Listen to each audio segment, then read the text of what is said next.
Welcome back students for the session number 2 of module 1, that is introduction and analysis of plane trusses in the subject analysis of determinate structure.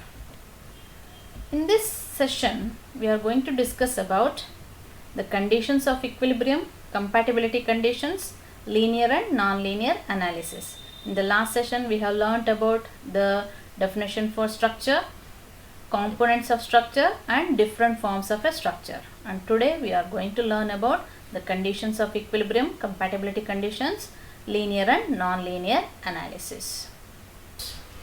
So next we will go for conditions of equilibrium. So I hope you have already studied this in your first year. When we can call a structure in equilibrium? A structure is considered to be in equilibrium if initially at rest, it remains at rest when subjected to a system of forces and couples. Okay, so even with the application of forces, if the object or structure is at rest position, then we can call it as the structure is in equilibrium. If a structure is in equilibrium, then all its members and parts are also is in equilibrium. Okay, so we cannot consider that one part of a structure need not be in equilibrium so that the whole structure will be in equilibrium. No, if a structure has to be equilibrium, each and every part of the structure has to be in equilibrium. How it has to be attained means the structure is said to be in equilibrium if algebraic sum of all forces and moments are balanced. Okay, so whatever the applied forces and moments, they should be balanced, then only the structure will be in equilibrium. So what are the conditions we can apply to have equilibrium means for concurrent force system? This is an example of concurrent force system. Concurrent means what? All the forces will be acting through a single point of application. The line of action of all the forces will be meeting at a single point, and this point is called as point of concurrency. Okay, so we can observe here, when all the forces are meeting at a single point, the conditions of equilibrium are only two, that is sigma fx equals 0 and sigma fy is equal to 0. Okay, sigma fx equals 0 and sigma fy is equal to 0. Why only these two? Because a resultant of these forces is given by r is equal to root of sigma fx square plus sigma fy square. So to keep this object in equilibrium, resultant of this force should be 0. Okay, so when r is equal to 0, square root of sigma fx square and sigma fy square should be 0. To have r resultant as 0, both sigma fx and sigma fy should be 0. Therefore, the conditions of equilibrium for concurrent force system is only sigma fx equals 0 and sigma fy is equal to 0. Next we will go for non-concurrent force system. Non-concurrent means this is an example. Okay, so here is a hinge. Definitely there will be two reactive components will be there. Okay, non-concurrent means what? The forces which will not meet at a single point. A system of forces wherein all the forces will not meet at a single point, so that force system is called as non-concurrent force system. So we can observe here, we have a tension here, so two reactive components will be there, so which will be meeting at point A only, but all forces will not meet at a single point. We have one downward force, another downward force, and the tension at this and at this direction. Okay, so all these forces will not meet at a single point, so that is the non-concurrent force system. So what are the conditions of equilibrium for non-concurrent force system means? Sigma fx equals 0, sigma fy is equal to 0 and sigma mz is equal to 0, or we can normally call it as sigma m is equal to 0. So why sigma fx and sigma fy is equal to 0? We have already know, because in non-concurrent force system also the resultant is given by root of sigma fx square plus sigma fy square. Okay, hence these two should be 0 so that the resultant magnitude is 0. But There are some cases wherein the magnitude of all forces, net force will be 0, but they will be having some rotational effect. Okay, so to avoid that rotational effect, sigma m, all moments of all the forces, should also be equal to 0. Okay, so then only we can call it as we can call that system is in equilibrium. For non-concurrent force system, we have sigma fx equals 0, fy is equal to 0, and sigma m is equal to 0. Next, for 2D or plane structures, two-dimensional or plane structure, plane means two-dimensional. Okay, for two-dimensional plane structures, so this is an example of two-dimensional plane structure wherein around 5 forces are acting. Okay, so that will be represented along x and y axis only. Therefore, for the two-dimensional plane structure, it will be having 3 equilibrium conditions, that is sigma fx equals 0, fy is equal to 0, and sigma mz is equal to 0. Whereas when we consider 3-dimensional or space structure, so let us consider a structure with certain thickness, okay, which is applied with certain force system and a moment. Okay, so in 3-dimensional structure, we will be representing it on x, y and z axis. Okay, in that case there will be six equilibrium conditions. What are those? Forces along all directions should be 0, that is sigma fx equals 0, fy is equal to 0, and fz is equal to 0. Whereas in two-dimensional, we have got only 2 axes, therefore fx, fy will be 0. Okay, and twisting, that is sigma m is equal to 0. In 3-dimensional structure, forces along all the 3 mutually perpendicular directions should be 0. Fx, fy and fz should be 0. Apart from that, moment mx, my and mz should be also equal to 0. Moment along x, y and z should be equal to 0. Okay, so for 2-dimensional structure, we have got 3 equilibrium conditions, and for 3-dimensional structure, we have got 6 equilibrium conditions. So the force conditions are called as force equilibrium or translational equilibrium. So fx, fy, these conditions, fx, fy, fz, they are called as translational equilibrium conditions. And m term, that is mx, my, mz, they are called as torque equilibrium or rotational equilibrium. Okay, so these are the conditions of equilibrium.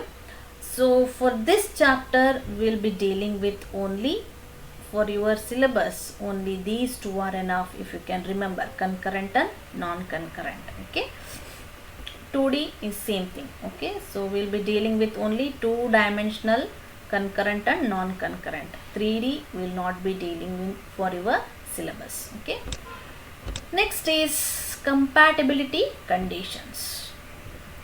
What do you mean by compatibility? Means compatibility, like equilibrium, is one of the primary tools that can be used to solve structural analysis problems. So apart from equilibrium conditions, we need compatibility conditions to solve certain structural analysis problems. So the compatibility is related to the shape of a structure. So it is related to the shape or the boundary condition or the end condition or the supports of a structure, or the shape, that means the deformation. Okay, so this includes deformations, location of reaction points, and the way the structure is allowed to bend or deform. So the shape refers to the deformation, location of reaction points, and the way the structure is allowed to bend or deform. Okay, so using these points, we can write the compatibility conditions. So compatibility refers to the structure's deformation when external loads and moments act on it. Okay, so it refers to the structure's deformation, okay, when the external loads and moments act on it. Suppose if you consider any structure, when the external loads are applied on the structure, how the structure is going to deform, okay. Using those deformation concepts, we will be writing the compatibility conditions. Or the compatibility simply tells us that the deformation of structures should be continuous, okay. They should be continuous. Deformation should be continuous. It cannot have discontinuous deformation in a structure, okay. That is the compatibility condition. So we will learn it with the help of a structure. So let us consider this ABCD as a frame. So C is missing here. So with the application of the external load, let us assume that the ABCD beam deforms like this. This is the deformed shape of the structure, okay. So A will be deformed by an angle theta A, B moves to B dash, C moves to C dash, and D will be deformed by an angle theta D, okay, and D moves to D dash. So this is delta dx, okay. So this horizontal displacement of B to B dash and C to C dash, they are called as delta Bx and delta Cx, and this is delta dx. And because it's a fixed end, so this will not have any delta, okay. And then this translation of joints, so B moves to B dash, C moves to C dash, and D moves to D dash. Interconnected joints except at the supports have the same translational deformation. So we cannot assume this as this is the except at supports, this is a supported end, but interconnected joints, so B and C are interconnected, okay. Delta Bx, and B moves to B dash, C moves to C dash, so B dash and C dash will have the same magnitude, okay. Therefore delta Bx is equal to delta Cx, okay. This is the compatibility condition, okay. This is one of the compatibility conditions, okay. Next, if you take the deformation at the joints B dash and C dash, okay, so this is the original shape, okay, B at joint B, and this is the deformed shape in green color, okay. This is the deformed shape in green color, okay. So the deformed shape, if you draw a tangent to this elastic curve, that will make an angle of theta B, okay. So here also it will be making an angle with the vertical line theta B, and with horizontal line also it will be making an angle theta B. So the assumption or the compatibility condition is rotation of joints. For rigid joints, if a 90-degree joint is rotated by an angle theta, the joint angle 90 degree must still be the same to maintain rigidity. So that means when we consider this ABCD initial structure, so the angle between AB and BC is 90 degree. So after the deformation, if you draw a tangent to the elastic curves, the angle between these two green lines, they also should be of 90 degree. That is the meaning, okay. So that is also another compatibility condition. So that rigidity should be there. That means the angle, if it is at 90 degree, the deformed shape should also be in the 90 degrees only, okay. Next condition is support condition. So at this support, let us assume this as if it is a roller support. If the support is of roller type, then what is the compatibility condition means? Roller means what? It is free to slide, okay, it is free to slide.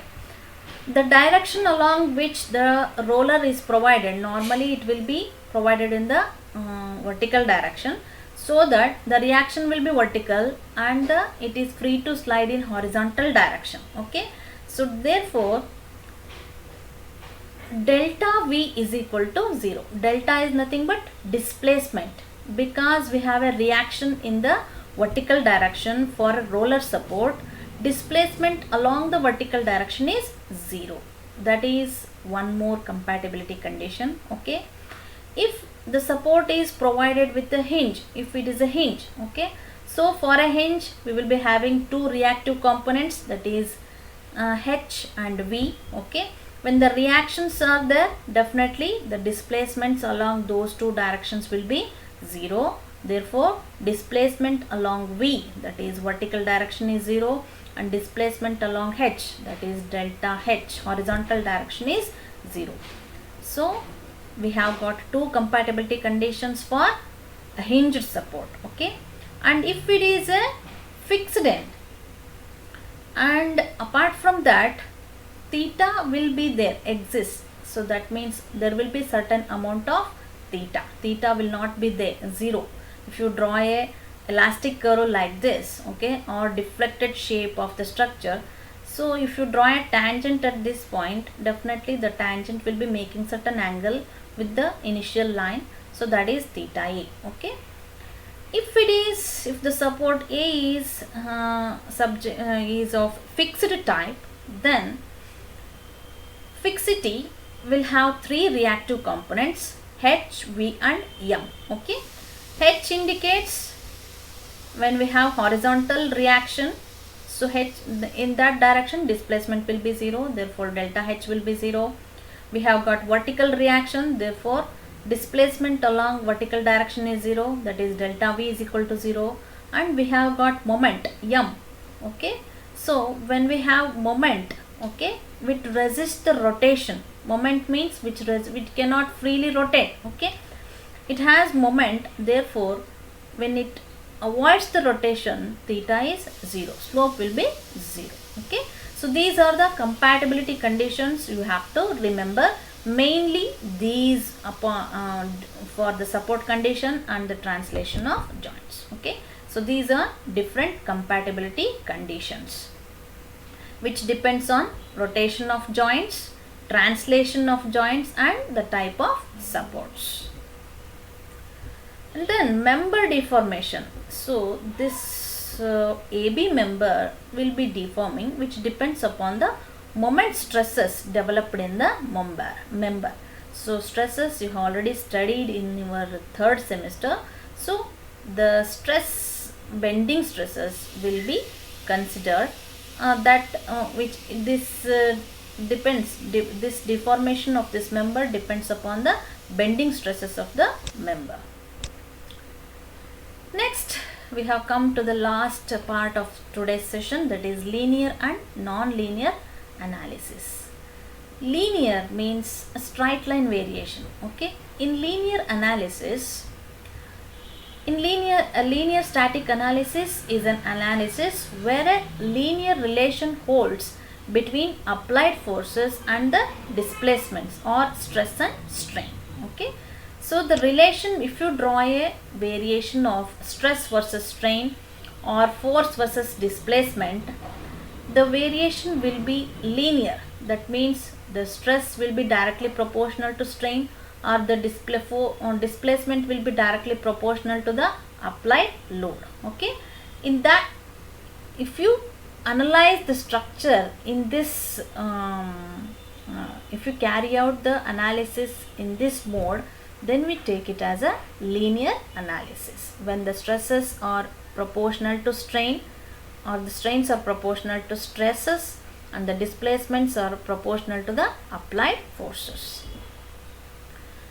So the stresses remain in the linear elastic range of the used material.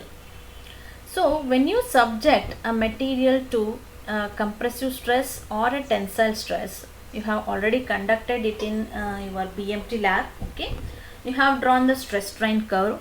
Okay, so initially the curve will be straight for certain region and then it takes a different shape. Okay, so up to the straight line portion, the stress will be proportional to strain. Okay, So in the linear analysis, whatever the forces that are applied will be within that range. Okay, hence it depends upon the linear elastic range of the material used. So if you use a steel member, mild steel, definitely it has got a higher elastic range when compared to the other elements, okay, other materials. So when the stresses are directly proportional to strain, it obeys Hooke's law. Okay, so what does it states? The for stresses, linear strains are directly proportional to linear stresses, or linear stress is directly proportional to linear strain, and it also obeys the principle of superposition.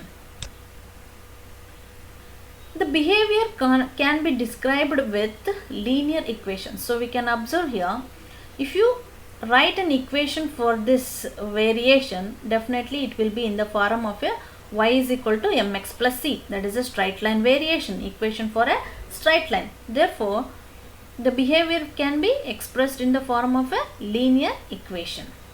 It is simple to analysis. Okay, the when the unknowns are for single degree, definitely the analysis will be easier. Okay, it has got small elastic deformation because the load is within the elastic range.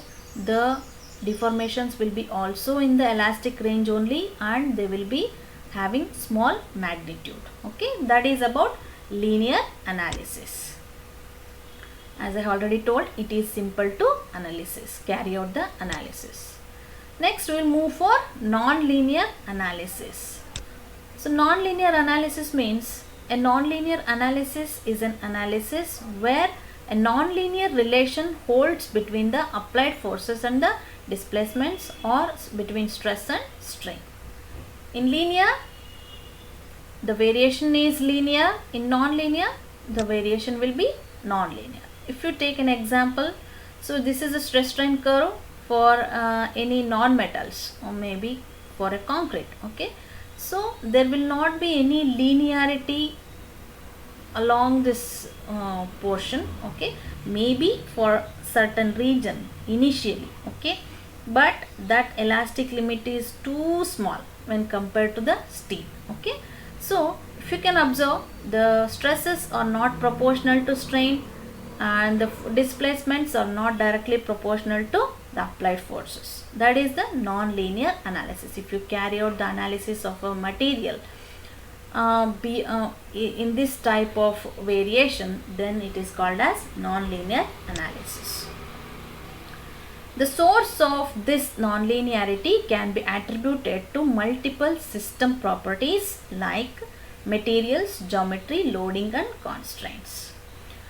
Why this non-linear analysis has to be take place, has to be accomplished, or when we can go for non-linear analysis means, when the materials it will be having material non-linearity, geometric non-linearity will be there, loading non-linearity will be there, and the non-linearity in the constraints will be there. Okay, so these are different types of non-linear analysis.